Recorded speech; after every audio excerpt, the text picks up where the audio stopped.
Welcome back to the Lakeside Productions YouTube channel. In this series I'm repairing a 1940 40-foot seaplane tender and converting it back into a liveaboard, which it was converted to after World War II. The boat is constructed of double diagonal mahogany hull planking and oak ribs.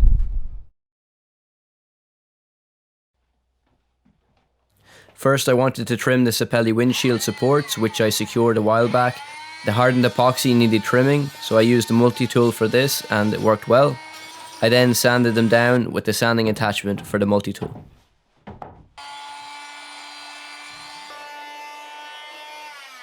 Continuing back outside, I needed to seal and fair the void where the foredeck plywood meets the windshield. I used a heat gun to help set off the epoxy once it was in place, especially as these days the temperature has dropped drastically. It helps keep the moisture off the epoxy too.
For fillers, I don't think it's this important as... No, just, it's funny actually, because this was getting wet all the time, I'd say it became brittle, but it was probably because it's... The pins are... Probably because it's on top of, you know, epoxy as well, so it's alright. Oh, was it peeling off on your sander or was it sand? It was kind of flaking off a bit, so...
I then sanded down the cabin sides where I applied the fiberglass tape or strips. This helps protect the plywood, sheeted roof and fiberglass from water.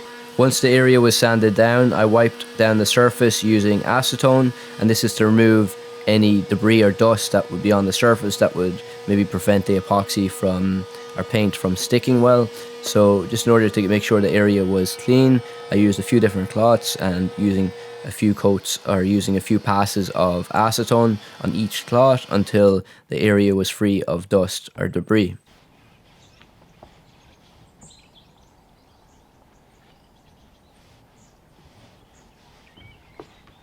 I heated the surface in sections before rolling on the Epiphanes multimarine primer in order to make sure the area was dry and that the surface was nice and warm. There's quite a lot of drops from the epoxy, as you can see, and that's just my poor workmanship, I suppose. And I should have really just taped off the section above each window. It would have made it a lot easier then to remove or to pull up these drips. It's just a lot more work for me now to sand this down going forward, but again, this is just a quick coat of primer in order to help protect the fiberglass from UV damage and any water as well. In the near future, when we have better weather and once the boat is on the hard, I can then progress with this work and finish it off nicely.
Go back?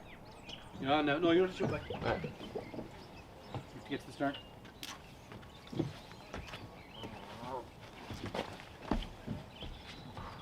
Have you much blue cable inside?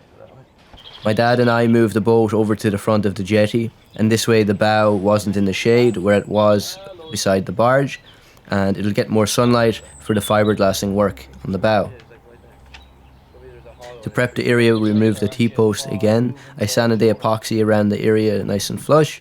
I then wiped down the area with acetone.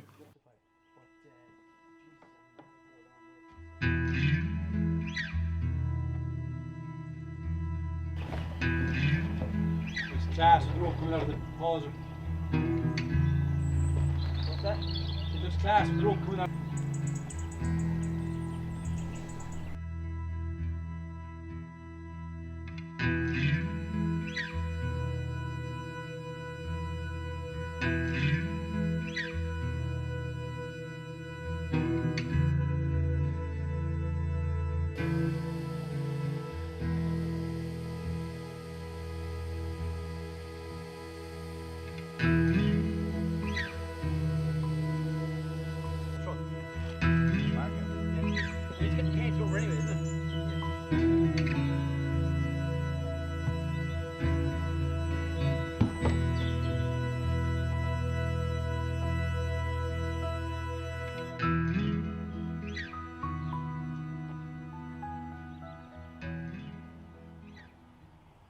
We dry fitted the 6-ounce woven fiberglass over the bow to get the shape and to cut it to size.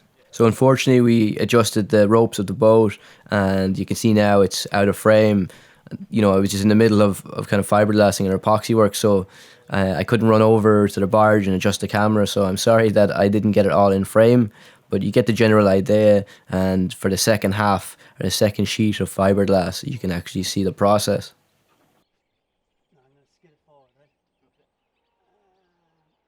Drop over and then put it back.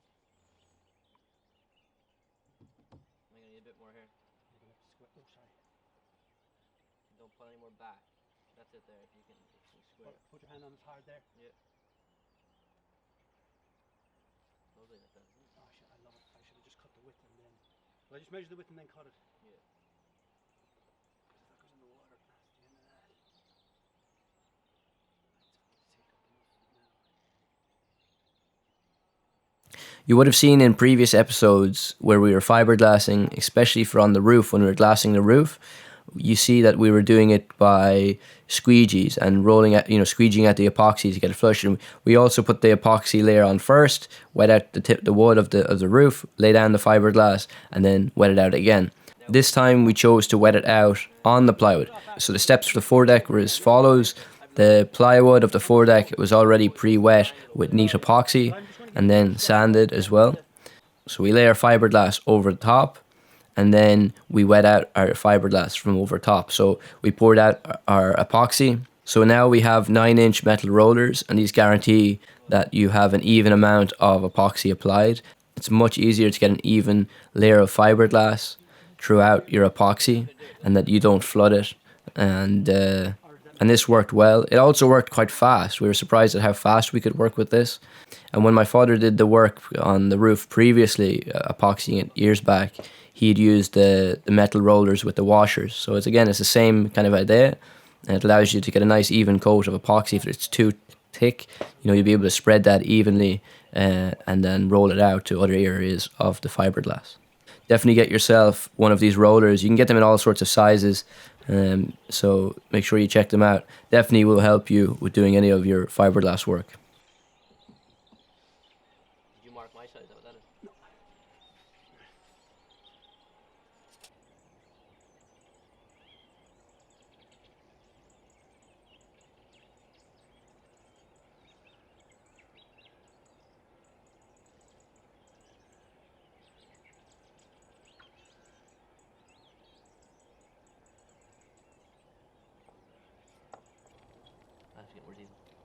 I'll show you. Oh yeah. Just get that last little bit to your back from there. That's it. That's all, no, don't go any more further. That's all good. You just bring it back in. So your last. Oh yeah, you put down It's that. gonna be line level with yours nearly. Yeah, put down that corner first. Okay, but it needs to be. I don't know how long I am. All right, Sure. so then I can. Hold on, I'll have to come in. What was it? I don't know down here.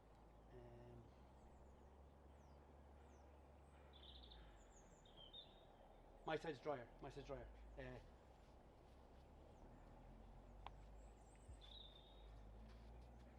it's gonna be hard to get the whole. Let me see.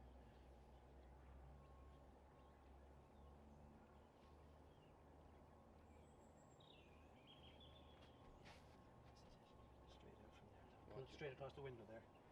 Keep it over there. No, I can't put it down on my right side. I know. Take more. That's it.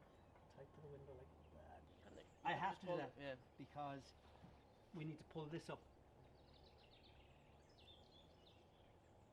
But you're not going to get it right without cutting the hole now. I am, yeah. No, put that down. I put mine out as well? Yeah. You're over the edge, aren't you? Oh, well over there. Yeah. Keep it to your line. Can you see your line? Yeah, that's it. Yeah.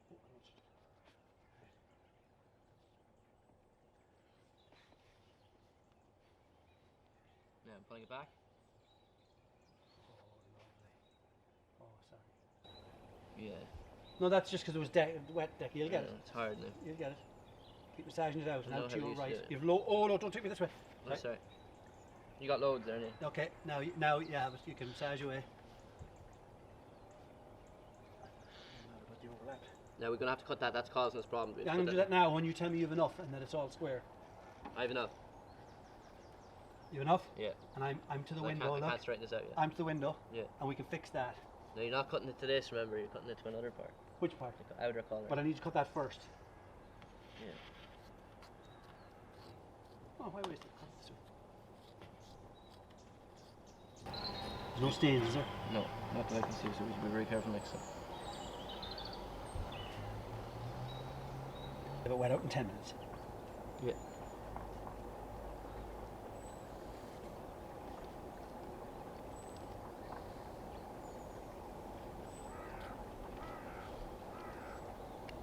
Don't touch that marker. I think I fucked it. Is it dry? Bit of epoxy got in the nozzle.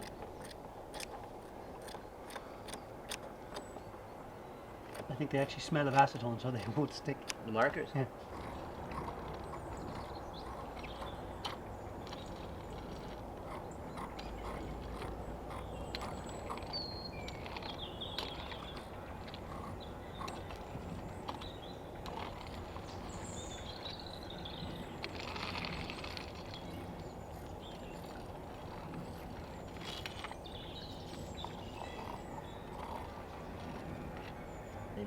I'll just do this and then you Come back to the edge.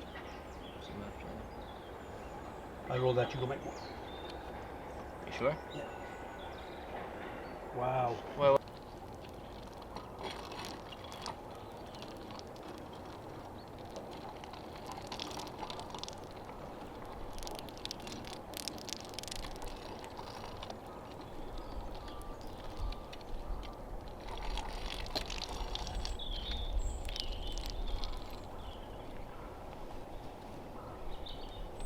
You lift more, like it's not like a spatula. No.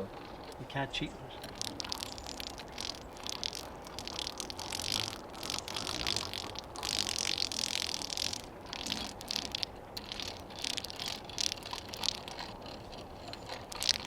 Where's this pot?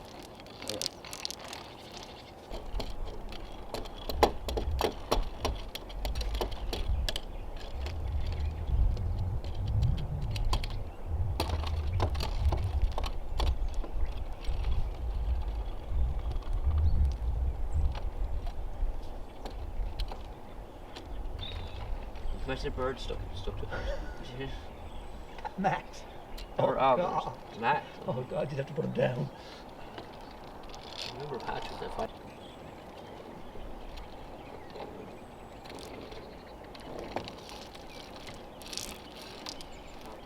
You skidded that back a good bit now because it was I back know, here. yeah. Like.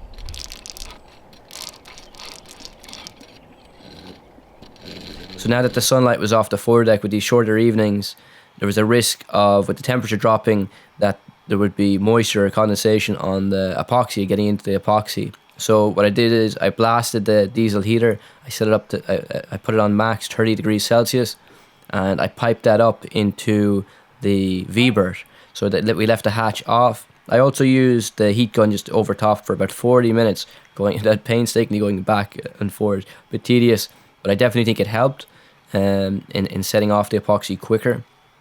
It was still tacky when I had finished after those 40 minutes, and we chose to tent. We made like a tent over top of the foredeck, so we put 3 planks across, and then that green woven fabric, which is horrible stuff. I mean, it just over time, within a short space of time, this stuff starts to leak. It's never good for waterproofing anything, and so it worked for this. And we left the hatch off the foredeck, so the hot air would rise, and then it would kind of sit there for a bit before it exits.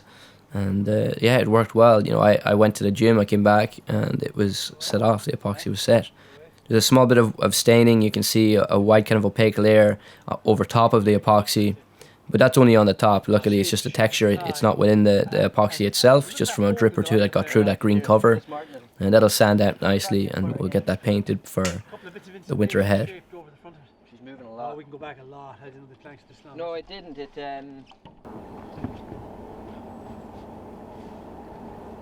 yeah, just to the yeah. That's it, 2 of them. But that was the middle. We put the third one.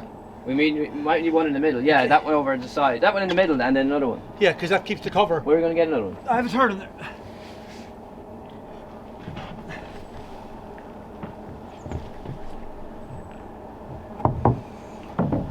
Yeah, you might have to move it in again, but that's alright. Oh, that one in the middle. Oh shit! Touch the ball.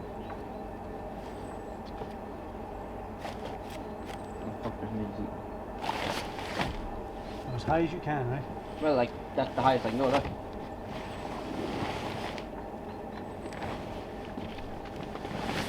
I'm gonna support it in the coat on here mainly. I'm over here with the hoppers. The flesh-eating hoppers. The hatch covers under this. Watch this corner, it's touching down here. There's a bit of bungee. 1, 2, 3, let it go. Let go your that bit. Yeah. Right. Take my bit. How? 1, 2, 3, let it go. That's it. Now, let it over the side there. Yeah.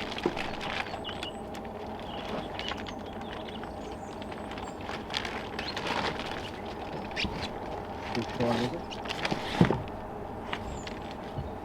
Oh, Yeah? Let it down? I swear I can feel the heat coming up there. Let it down? Let go. Now, the only problem is Wind. the front. No, the front is open. Yeah. But that's the chimneys anyway. So. We ducked another pipe out through the barge. Great.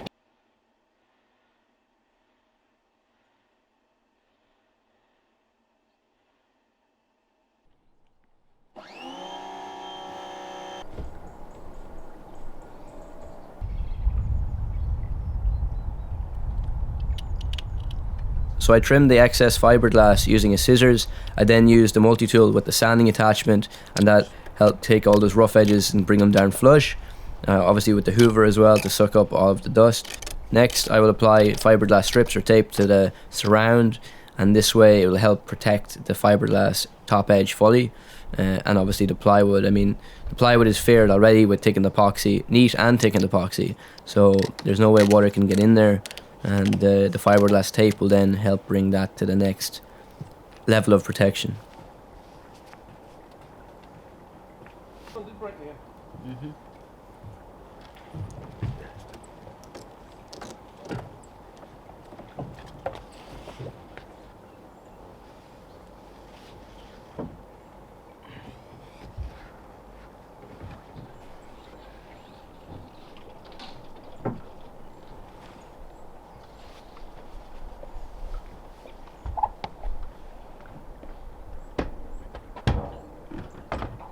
Oh shit, I need an extension again.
So guys, I want to let you know I've released a line of clothing with the boat graphic or the silhouette of the boat.